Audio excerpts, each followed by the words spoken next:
तो स्टार्ट करते हैं 51 नंबर क्वेश्चन से।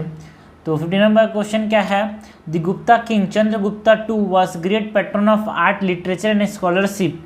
ही had court of 9 famous scholar, poet and artist who were collectively known as Navaratnas. With reference to their composition in this time period, consider the following match. Kalidasa Kumara Sambhava, yes. Vishakha Datta Devi Chandraguptam, बिल्कुल सही है। जो विशाख दत्ता ने 2 important किताब लिखी थी, देवी चंद्रगुप्तम और एक है मुद्रा राक्षस, जिस मुद्रा राक्षस में early life of Chandragupta Maurya के बारे में बताया गया है। अमर सिम्हा ने किरतार जूनिया लिखा था क्या, नो, इसको लिखा था भावनी ने। सो this is in correctly match. Correctly match हमको पूछा 2 पेयर करेक्टली मैच है 1 and 2। क्वेश्चन नंबर 52 है, with reference to second battle of Tarain consider the following statement. It was fought between Shahabuddin Mohammad and Prithviraj, बिल्कुल सही है। यहाँ पे शहाबुद्दीन मोहम्मद किसको बोला गया है, मोहम्मद गोरी को बोला गया। Mohammad Ghori is also known as Shahabuddin Mohammad और Mohammad of Suri Shah. And it led to the establishment of Muslim rule in the northern India with defeat of Prithviraj। Correct है, हमसे करेक्ट पूछा है, both 1 and 2 is correct. Question number 53 है, विथ रेफरेंस टू भक्ति movement consider the following statement. In northern India the भक्ति movement remain non sectarian. गलत बात है भाई, जो नॉर्दर्न इंडिया वहाँ पे ये सेक्टेरियन हो गया था, मतलब 2 सेक्टर में यहाँ पे ये डिवाइड हो गया था, एक राम की भक्ति और एक कृष्णा की भक्ति। So this is incorrect. First is incorrect, answer क्या बचा, हमसे पूछा है 2 and 3 is correct. Question number 54 है, with reference to the cultural history of India consider the following pair. कुछ साइट्स दिए हैं, उसमें फेमस आर्ट वर्क की बात करनी है। अजंता के अंदर Bodhisattva Chhadanta is showing removing his tusk and giving it to hunter, बिल्कुल सही है। एलोरा के अंदर दिया गया Shiva chasing the boar, no, it is in the Lepakshi temple, Lepakshi temple of Andhra Pradesh. इसमें बताया गया है Shiva chasing the boar, this is incorrect. Mamallapura में बताया गया है क्या 4 face idol of lord Vishnu, no, it is in the Khajuraho temple. Correctly match पूछा है हमसे, करेक्टली मैच हो जाएगा 1। क्वेश्चन नंबर 55 है, कंसिडर दी फॉलोइंग पेयर्स। पूछा है नॉट एन XC2, XC2 मतलब आउटसाइड, ठीक है। आउटसाइड कौन सा नहीं है, मतलब इनसाइड कौन सा है, तो national park is inside, reserve forest are inside, biosphere reserve are inside, but botanical garden are outside, okay, so not means 1 to 3 is not। Question number 56 है, करेक्ट हमको बताना है कार्बन फर्टिलाइजेशन के बारे में। It refers to the process of adding fertiliser to soil to increase carbon content to higher yield of the crop, no, it is a process of removing carbon from the atmosphere and storing it in plant or soil, no, it is a phenomena where increasing the carbon dioxide level stimulate plant growth. Yes, जब हम क्या करते हैं, जब carbon dioxide के level को बढ़ाते हैं तो प्लांट ग्रोथ भी स्टिमुलेट होता है, इसको क्या बोलते हैं, कार्बन फर्टिलाइजेशन बोलते हैं। क्या बोलते हैं, कार्बन फर्टिलाइजेशन बोलते हैं इसको। 57 है, कुछ कमिटीज़ दिए हैं, which are the following committees are result of the environment protection act. तो जो जेनेटिक इंजीनियरिंग का प्रेशर कमेटी था, ये भी इन्वायरमेंट प्रोटेक्शन एक्ट के थ्रू आया था। Review committee on genetic manipulation, ये भी इन्वायरमेंट प्रोटेक्शन एक्ट के थ्रू आया था। एंड इंस्टीट्यूशनल बायोसेफ्टी कमेटी, ये भी इन्वायरमेंट प्रोटेक्शन एक्ट के थ्रू आया था। ये तीनों के तीनों जो कमेटी हैं वो सब इन्वायरमेंट प्रोटेक्शन एक्ट के थ्रू आए थे। आंसर हो जाएगा डी। क्वेश्चन नंबर 58 है, with this is a result of symbiotic association between fungi and plant root. देखो तो आपको पता होना चाहिए फंजाई और प्लांट रूट के बीच सिम्बायोटिक एसोसिएशन क्या बोलते हैं भाई, माइकोराइजा बोलते हैं। Consider the following statement with reference to the function of estuary ecosystem. They provide fresh water for drinking, because ये एस्चुरी कब बनता है, जनरली वेस्टर्न घाट्स में बनता है। यहाँ पे सपोज स्टीप स्लोप नहीं होने से क्या होता है, एस्चुरीज का फॉर्मेशन होता है यहाँ पे। And they help in development of ports, बिल्कुल सी है, बिकॉज यहाँ पे जो कोस्ट होते हैं वो डीप होते हैं और जो तट होता है, जो शोर होता है वो थोड़ा सा ऊंचा होता है, okay. And it provide coastal buffer for the storm surge and flooding, बिल्कुल सही है। It act as a nursery for both fresh water and ocean dependent animal, ये भी सही है, करेक्ट हमसे पूछा है। And also it act as a shelter for sea urchin, horseshoe crabs and otters। Question number 60 है, consider the following statement regarding Climate Bond Initiative। The Climate Bond Initiative is an international organization working solely to develop large and liquid green climate bonds, बिल्कुल सही है, bond market. उसके बाद है it is an initiative the world bank, no it is an initiative of the climate bond initiative. किसका initiative है? Climate bond initiative जो है एक इंडिपेंडेंट बॉडी है, ठीक है ना, एनजीओज मिलके, it is an independent initiative.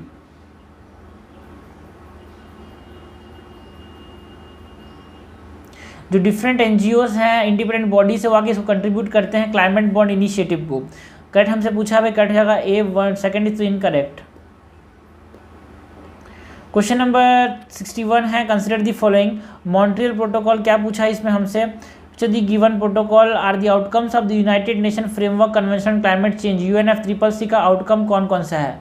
ठीक है, तो जो Kyoto protocol it is the outcome of UNFCCC, बाकी जो Nagoya and Cartagena protocol it is the outcome of the convention on biological diversity, और जो मॉन्ट्रियल प्रोटोकॉल है वो एक इंडिपेंडेंटली ओजोन डिप्लीटिंग सब्सटेंस के लिए यहाँ पे आया था।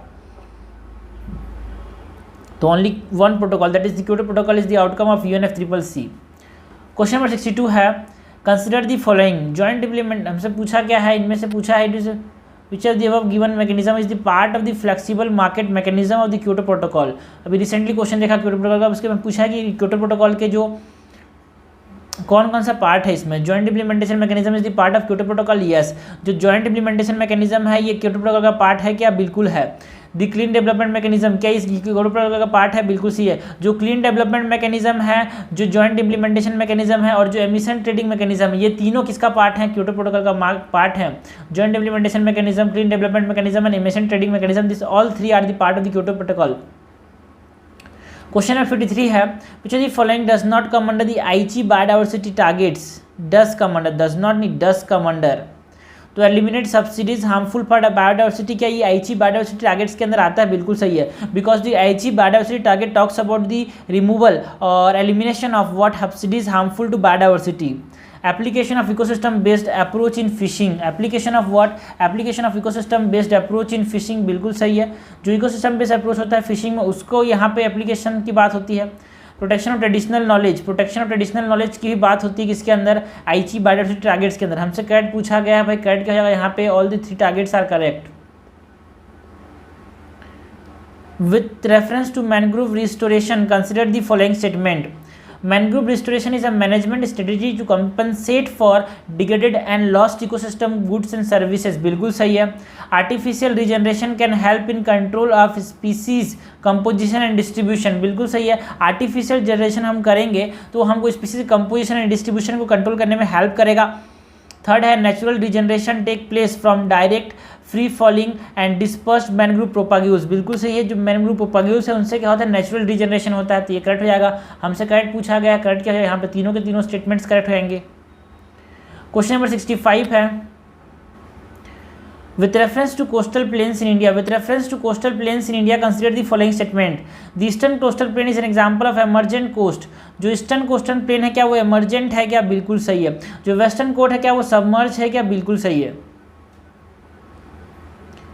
इसीलिए कॉन्टिनेंटल सेल्स बहुत ज़्यादा है ईस्टर्न कोस्ट में। The river flowing through western coastal plain does not usually form deltas as slope of the river is very high, बिल्कुल सही। जनरली ये एस्चुरीज बनाते हैं, डेल्टाज बनाने के लिए डिपोजिशन होना चाहिए और डिपोजिशन के लिए स्लोप स्टीप नहीं होना चाहिए। Kayals are found around the western coastal plain, बिल्कुल सही है। वेस्टर्न कोस्टल प्लेन में जनरली कहाँ पे आते हैं? केरलास के अंदर। कयाल्स मतलब सपोज ये बॉर्डर है तो इसके यहाँ पे ऐसे पानी के अंदर जाते हुए एरिया मिलते हैं। No estuaries found along the eastern coastal plain, यार एब्सोल्यूट वर्ड है यार, कोई भी एस्चुरीज पाए जैसे ऐसे तो गलत। हमने ये बोला कि भाई कम पाए जाते हैं, हमने नहीं बोला नहीं पाए जाते। So absolute word are always incorrect और maximum chances of incorrection in the prelims, तो दिस इज इनकरेक्ट। हमसे करेक्ट पूछा, करेक्ट जाएगा 1 2 3, आंसर हो जाएगा डी। क्वेश्चन नंबर 66 है which the following water bodies in India example of oxbow lake. Oxbow lake का example क्या है इसमें? चिल्का लेक एक ऑक्सबो लेक है कि? No, it is a lagoon, it is a lagoon. Pulicat lake भी लगून है। कन्वर लेक बिल्कुल से कन्वर लेक जो कि बिहार के अंदर है वो क्या है? It is a lagoon, sorry it is a oxbow lake, ठीक है। जब एक नदी से बहती है ना, एक नदी जब ऐसी बहती है, सपोज मैं यहाँ बनाता हूँ, एक नदी ऐसी बह रही है, यहाँ से बही ऐसी, लेकिन जब यहाँ पे नदी ऐसे बहने बहुत मुड़ के यहाँ पे कटने लग जाती है तो इस तरह कट के निकल जाता है, इसको पार्ट क्या बोलते हैं? इस पार्ट क्या बोलते हैं? लगून बोलते हैं। इस पार्ट क्या बोलते हैं? Oxbow lake. दीपुरविल जो कि गुवाहाटी के अंदर है वो क्या का एग्जाम्पल है? This are example of oxbow lake. So 3 और 4 इज करेक्ट। हमसे पूछा कि ऑक्सबो लेक कौन कौन से हैं। Question number 67 है with reference to the equatorial rainforest, consider the following statement. These forests are characterized in the presence of by the presence of lianas and epiphytes. बिल्कुल सही है. Tropical rainforest in Amazon basin is called selvas.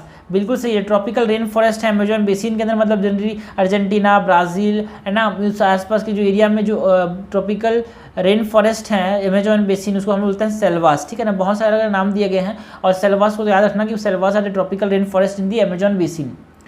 Equatorial forest are highly conducive for commercial exploitation of timber. Highly conducive का मतलब बहुत सा आसानी पड़ती है कि वहाँ पे टिम्बर लेने से. नो, क्योंकि बहुत सारा डेंस फॉरेस्ट है भाई, बहुत ज़्यादा डेंस फॉरेस्ट है, तो उनको वहाँ पे हम अगर क्या करें हैं वहाँ पे, वहाँ जंगल है इसलिए वो कंड्यूसिव नहीं है. So third is incorrect. Correct हमसे पूछा भाई, कट जाएगा 1 and 2 ओनली.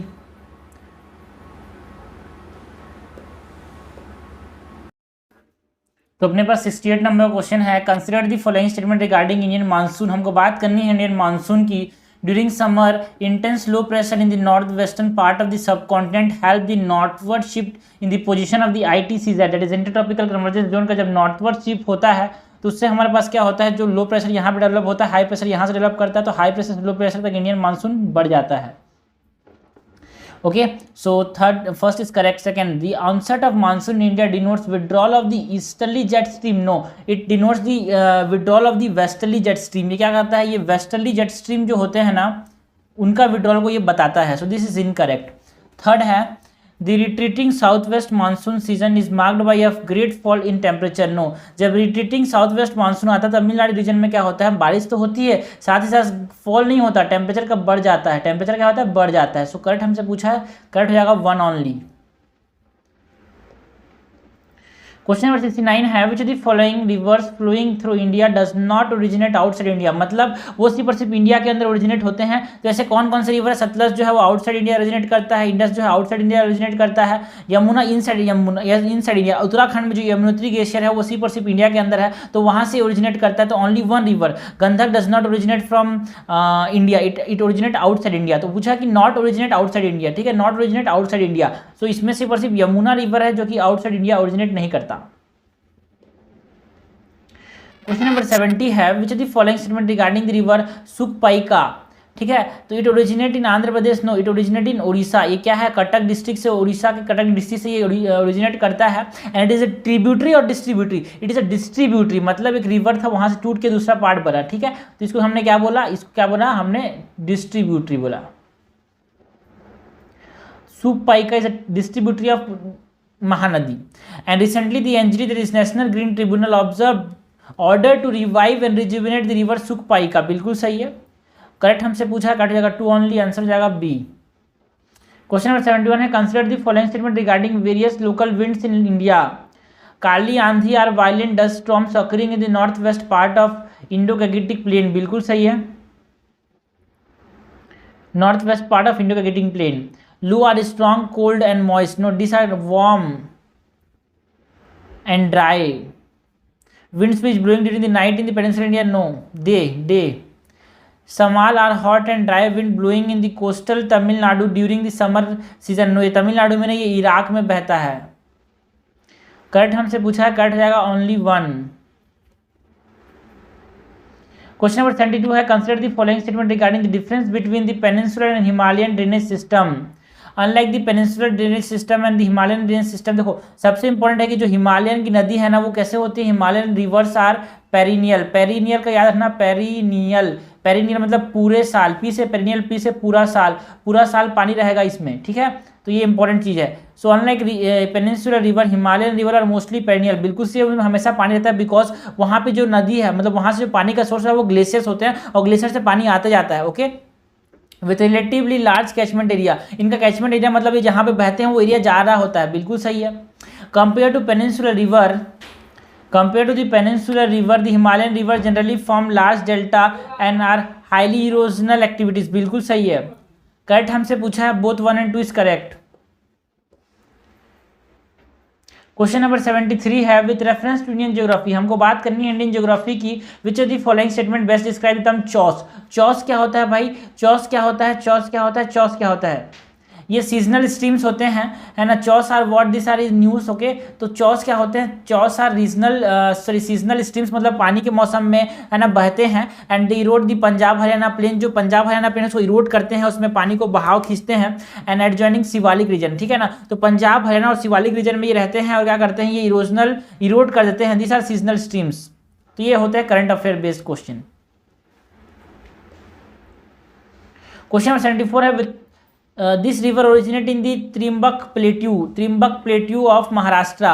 तो देखो इसके बाद पढ़ने की जरूरत नहीं है भाई, आपको समझ लेना चाहिए, इंपॉर्टेंट नदी है, क्योंकि जो गोदावरी नदी है वो कहाँ से बहती है, त्रिम्बक प्लेट्यू से बहती है, वहाँ से बहती है। और वहाँ से जब बहती है महाराष्ट्र के थ्रू बहती है, फिर उड़ीसा, महाराष्ट्र से बहती है तो आंध्र प्रदेश में जाती है, देखो तेलंगाना में जाती है ना। और उसके बाद जो तेलंगाना में जाती है तो वहाँ पे इंद्रावती नदी, मेरी मेन नदी इसमें कौन कौन सी है, इसमें है मंजरी, है ना, मंजिरा, पेनगंगा, वर्धा, वेनगंगा, इंद्रावती, प्रणहिता, ये मेन नदियाँ। ये महाराष्ट्र में बहता है, आंध्र प्रदेश में बहता है, तेलंगाना में, छत्तीसगढ़ में, उड़ीसा में, ठीक है। तो ये एक ईस्टवर्ड फ्लोइंग रिवर है। तो कौन सी नदी है, गोदावरी नदी है। That is called as the west, the Ganga of the southern Ganga, फिर the Ganga of the peninsular India, okay. सबसे बड़ी नदी है पेनिनसुला में और second largest river, okay.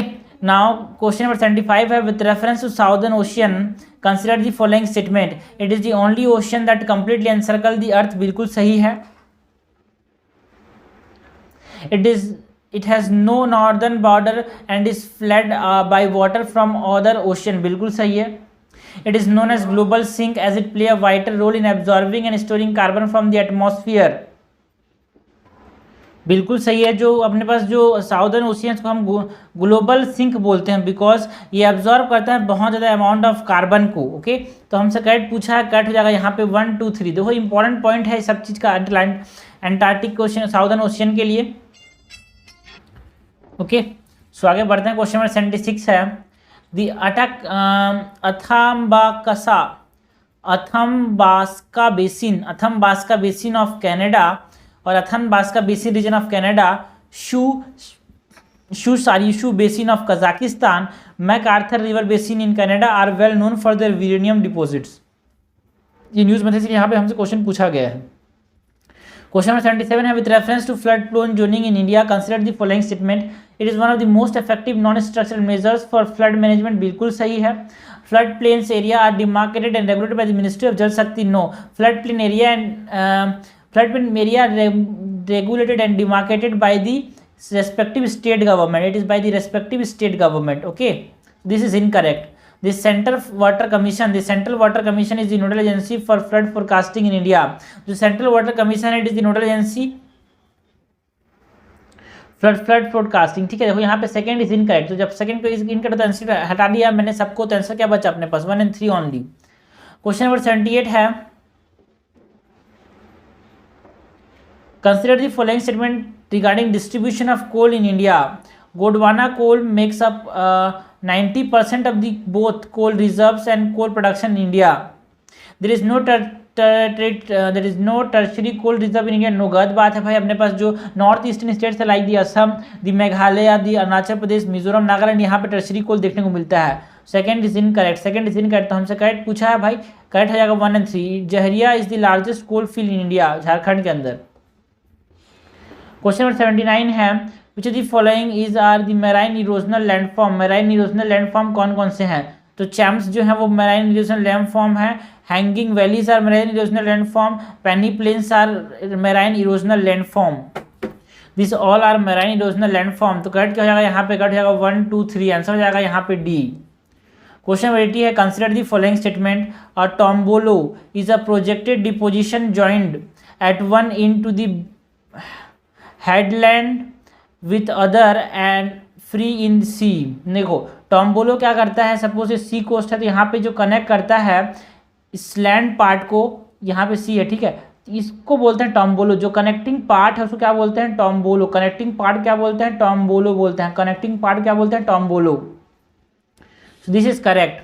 Fringing reefs are very narrow and grow directly from the shore. बिल्कुल सही है। सॉरी, ये बोराइट is potted depositional joint and one end in the headland. No, ये ज्वाइनिंग करने वाले को टोम्बोलो बोलते हैं, ठीक है। This part is not known as tombolo, this is the channel, okay, this is the, क्या बोलते हैं इसको, सिल्ट बोलते हैं, स्पिंड बोलते हैं, बहुत सारे नाम होते हैं। So first is incorrect because वो कनेक्ट करने वाला को टॉम्बोलो बोलते हैं, ठीक है ना, ये जो स्ट्रक्चर्स को टॉम्बोलो नहीं बोलते हैं। First is incorrect, tripping fringing reefs are very narrow and grow directly from the shore, जो फ्रिंजिंग रिब्स होते हैं वो नैरो होते हैं and they grow directly from the शोर, ये करेक्ट हो जाएगा। हमसे पूछा है क्या करेक्ट, करेक्ट पूछा, करेक्ट हो जाएगा 2 ओनली। क्वेश्चन नंबर 81 है, with reference to Russian bots consider the following statements. A bot is a computer program design to work automatically, बिल्कुल सही है, जो बॉट होते हैं वो ऑटोमेटिकली काम करते हैं, तो first is correct. Bot account are specially notorious for spamming, spreading crypto scams and fraudulent postings on social media accounts, सही बात है, करेक्ट हमसे पूछा है, करेक्ट हो जाएगा बोथ 1 and 2, आंसर हो जाएगा यहाँ पे सी। क्वेश्चन नंबर 82 है, with reference to salt flats consider the following statements. Salt flats is a natural landscape in which a large area of flat land is covered by salt, बिल्कुल सही है, salt flats में क्या होता है, एक large area को salt से cover कर दिया जाता है। The world most well known salt flats is the Salar de Uyuni in Bolivia, बिल्कुल सही है, contain more than half of the planet's lithium reserves, ठीक है, जो सालार डी यूनी है वो कहाँ पे है, बोलीविया, बोलीविया हम लिथियम ट्रायंगल इसको बोलते हैं ABC, Argentina, Bolivia and Chile, इसको बोलते हैं हम लिथियम ट्रायंगल। सबसे ज़्यादा यहाँ पे क्या है, बोलीविया का एक जगह है अपने पास, नाम क्या है, सोलार डी यूविनी, इसमें क्या है ना अपने पास यूविनी, इसमें क्या है अपने पास half of the world planet lithium reserves हैं, तो समझ सकते हो कितना इंपॉर्टेंट है ये। करेक्ट हमसे पूछा कि नॉट करेक्ट पूछा, नॉट करेक्ट पूछा, तो neither 1 not 2 is not correct because both are correct here. Question number 83 है, with reference to IEA CO2 emission 2022 report consider the following statement. International Energy Agency की बात करनी है। The report is first in series, okay, the report is the first in a new series, the global energy transition stocktake which is being together the IEA latest analysis is one place, okay, बिल्कुल सही है, जो IEA का latest analysis है उसको एक place में रखने के लिए IEA CO2 एमिशन 2022 रिपोर्ट बनाया गया था and it is a new series, okay, it will make it freely accessible in support to the first global stocktake in the lead up to COP 28 climate change conference, बिल्कुल सही है, it covers CO2 emission from all energy combustion and industrial process, ये भी सही है, correct हमसे पूछा है भाई, करेक्ट क्या हो जाएगा, यहाँ पे तीनों के तीनों स्टेटमेंट्स करेक्ट हो जाएंगे, आंसर हो जाएगा डी। आगे बढ़ते हैं, क्वेश्चन नंबर 84 है, with reference to international maritime exercise that is Cutlass Express, है ना, IMXCE 2023 consider the following statement. Recently the INS Shrikhand is participating in this exercise to be held in the gulf region, बिल्कुल सही है, INS shrikhand हमारा participate कर रहा है, जो कि ये एक्सरसाइज कहाँ पे हो रहा है, ये गल्फ रीजन में हो रहा है। IMXCE 2023 is one of the largest multinational maritime exercise in the world, बिल्कुल सही है, करेक्ट हमसे पूछा गया, करेक्ट बोथ 1 and 2। क्वेश्चन 85 है, recently the world table tennis star WTT contender was organised for the first time in India, कौन से state में था WTT स्टार, गोवा के अंदर, world table tennis star. Question number 86 है, with reference to labour 20 L20 consider the following statement. L20 is one of the engagement group under G15, no it is under G20, first is incorrect. Bharatiya Mazdoor Sangh is the lead national trade union centre for organising L20, बिल्कुल सही है, हमसे correct not correct पूछा, not correct यहाँ पे 1 हो जाएगा, answer हो जाएगा 1 ओनली। क्वेश्चन नंबर 87 है, the term digital nomad, digital nomad किसको बोलते हैं भाई, नोमैड मतलब घूमने वाला, और डिजिटल नोमैड का मतलब ऐसा person who work with the help of technology changing their location, generally वो अपना लोकेशन चेंज कर करके काम करते हैं, उनको पता लगाया नहीं, जैसे कि हाँ ये कहाँ पे है इसका पता लगाया नहीं जा सकता, so this are the person who work with the help of technology by changing locations, this are called as digital nomads, generally VPN का इस्तेमाल करते हैं। With reference to Agra fort which was in news recently consider the following, देखो इतिहास को current affair से कैसे link करना है, इस क्वेश्चन को समझ लेना। आगरा फोर्ट न्यूज में था, ताजमहल नहीं है, आगरा फोर्ट, ओके, जिसके बारे में हमसे पूछा जाएगा। It was built during the region of Mughal emperor Shahjahan, no, इसको अकबर के समय बनाया गया था, कब बनाया गया था, 1565 में। Khizri gate, Amar Singh gate, Delhi gate, Ghazni gate are the sited in this fort, बिल्कुल सही है, चारों के चारों गेट कहाँ पे हैं, आगरा फोर्ट के अंदर। इन 1983 Agra fort was included in the UNESCO world heritage site list, बिल्कुल सही है, करेक्ट हमसे पूछा गया है भाई, करेक्ट क्या हो जाएगा यहाँ पे 2 and 3 ओनली, आंसर हो जाएगा 3। क्वेश्चन नंबर 89 है, रिसेंटली विच ऑर्गेनाइजेशन और ministry has launch the state energy and climate index. तो कौन सी नीति आयोग ने, NITI Aayog National Institute for Transforming India ने क्या लॉन्च किया, state energy and climate index launch किया। क्वेश्चन नंबर 90 है, विद रेफरेंस टू स्वामी फंड, स्वामी फंड के बारे में हमको बताना है जो कि न्यूज में था। The special window for affordable and mid income housing investment fund, special window for affordable and mid income housing fund जो है इज स्पेशल इम्पैक्ट फंड, बिल्कुल सही है। The fund is sponsored by the ministry of finance under the government of India and is managed by the SBI cap venture limited, बिल्कुल सही। ये दोनों correct, हमसे नॉट करेक्ट पूछा है भाई, नॉट करेक्ट यहाँ पे कोई नहीं हो जाएगा, आंसर हो जाएगा neither one, not two is not correct. Question 91 है, with reference to biocomputers which was seen in news recently, consider the following statements. Biocomputer are computing devices that use biochemical components such as DNA, protein and cell to perform computational task, बिल्कुल सही है। Biocomputer use properties of biological system to perform computation such as molecular recognition, self assembly and amplification, ये भी सही है। This structure will not able to record the firing patterns of neuron, no, ये जो biological computers हैं वो हमको firing pattern के बारे में बता देंगे, किसके, न्यूरॉन्स के। थर्ड इज इन करेक्ट, हमसे करेक्ट पूछा है भाई, करेक्ट क्या है यहाँ पे, 2 statements are correct, 1 and 2 is correct. Question number 92 है, with reference to mission Hariyali which of the statement is are correct, Hariyali के बारे में करेक्ट बताना है। This is an ambitious multi stakeholder programme with the objective of climate sustenance, conservation, rejuvenation and water bodies, बिल्कुल सही, rejuvenation of water bodies. It has facilitated the planting of over 1 million fruit tree in Nalanda, बिल्कुल सही है, नालंदा के अंदर 1 million से ज़्यादा fruit tree लगाए गए हैं इसके अंदर, मिशन हरियाली के अंदर। करेक्ट हमसे पूछा है भाई, करेक्ट हो जाएगा दोनों, बोथ 1 and 2, आंसर हो जाएगा सी। क्वेश्चन नंबर 93 है, with reference to high CTT which of the following statement is not correct. High CTT के लिए हमको बताना है नॉट करेक्ट क्या है। It placed 40% of the world international water into protected areas by 2030. No, it placed 30% of the world international water. जो high CTTs है वो दुनिया के 30% पानी को किस में कर देता है, वो 30% पानी को प्रोटेक्टेड एरिया में बना देता है 2030 तक। So first is incorrect. Second, it arrangement for sharing marine genetic resource such as biological material from plant and animal in ocean, बिल्कुल सही है। प्लांट एनिमल की जो रिसोर्स है उसको शेयर करने के लिए इसको मेनली बनाया गया, करेक्ट हमसे पूछा भाई, करेक्ट जाएगा 2 ओनली। क्वेश्चन 94 है, in the context of Raisina dialogue which was seen in the news recently consider the following statement. It is India's premier conference based on geopolitical and geoeconomic, सही है। The government of India, the observer research foundation and the ministry of external affairs jointly organise this conference, बिल्कुल सही है। जो Raisina dialogue है उसको किसने 3 लोगों ने मिलकर लॉन्च किया था, government of India and the observer research foundation और द एक्सटर्नल अफेयर्स की जो मिनिस्ट्री है इंडिया के अंदर, उस तीनों ने मिलकर लॉन्च किया था रायसीना डायलॉग को, है ना। The theme for 2023 is excitement, uncertainty, turmoil, the light house in storm, बिल्कुल सही है, करेक्ट हमसे पूछा गया है। तो कोई चीज़ बहुत न्यूज़ में था ना, जो चीज़ रायसेना डायलॉग बहुत ज़्यादा न्यूज़ में था, तो इसके बारे में हर चीज़ जान लेना चाहिए भाई। क्वेश्चन तो पक्का आने के चांसेस है, 100% आने के चांसेस होते हैं। क्वेश्चन नंबर 95 है, with reference to erythritol consider the following statement. Is a type of sugar alcoholic beverage commonly used as a sugar substitute in food and beverage, बिल्कुल सही है। एरिथ्रियोल का शुगर के सब्सटीट्यूट के फॉर्म में इस्तेमाल किया। सपोज किसी को मैं शरबत बनाना है, अब मेरे पास शक्कर है नहीं, मैं चाहता हूँ एक चुटकी कुछ चीज़ को डालूं और वो पूरा बाल्टी बोलता, पूरा टब को, पूरा नहीं, पूरा टंकी को वो क्या कर दे, मीठा कर दे, तो उसके लिए इस्तेमाल किया था एरिथ्रियोल, लाइक एरिथ्रियोल, सैकरीन और aspartame and so on. It is caloric and raise, okay, it is a caloric and raise blood sugar level in manner similar to conventional sugar। देखो, और खास बात क्या है एरिथ्रियोल का कि देखो भाई ये कैलोरी बढ़ाता भी नहीं है, शुगर लेवल भी नहीं बढ़ाता, जैसे कि जो कन्वेंशनल शुगर है ना वो ब्लड शुगर लेवल बढ़ा देगा, लेकिन जो ये होगा ये ब्लड शुगर लेवल नहीं बढ़ाएगा, इसलिए तो हम इसका इस्तेमाल कर रहे हैं भाई। समझ रहे हो कि नहीं समझ रहे हो? बिल्कुल।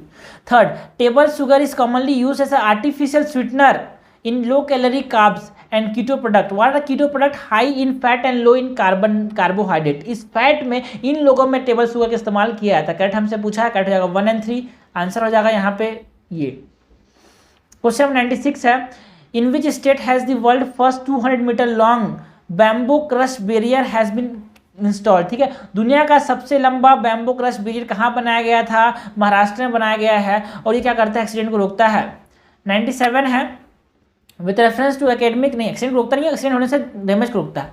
Academic freedom index report Consider the following statement. It is published as a part of the Global Times series data set to 1900 to 2019 by Global Public Policy Institute in close cooperation with Frederick Alexander University,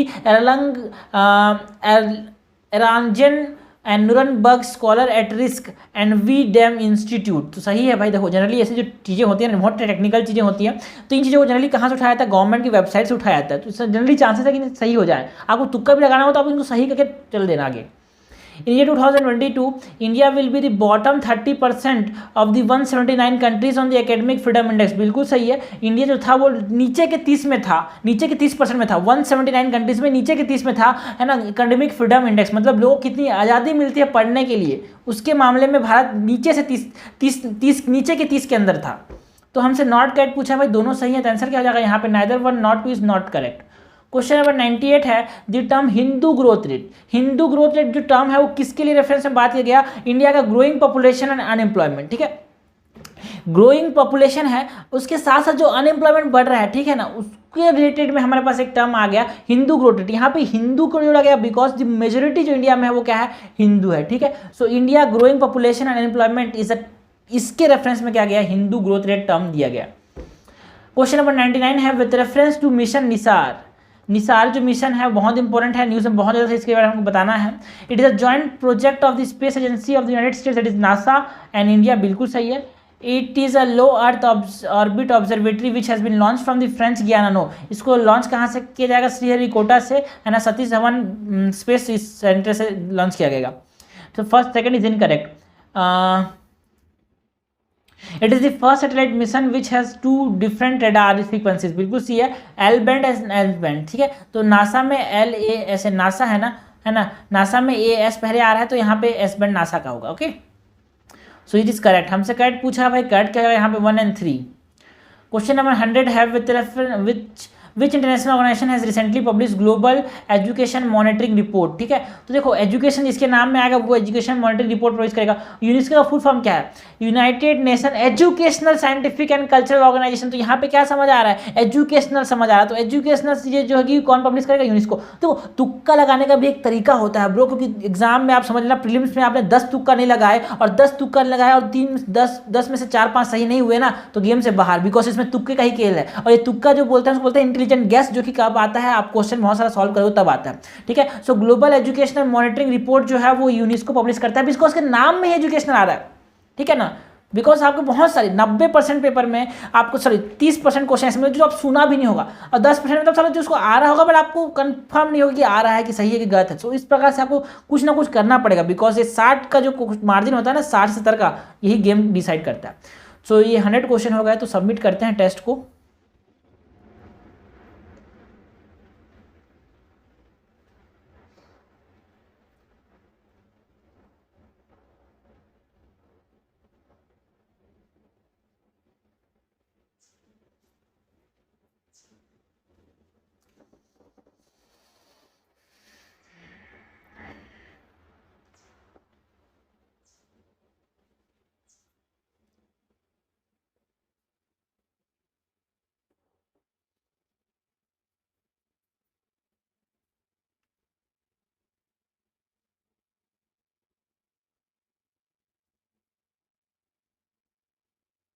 not correct पूछा है इसमें। देखो exam में यही गलती होता है, क्या पूछा है क्या हम लगाते हैं, तो ध्यान रखना है। ओके।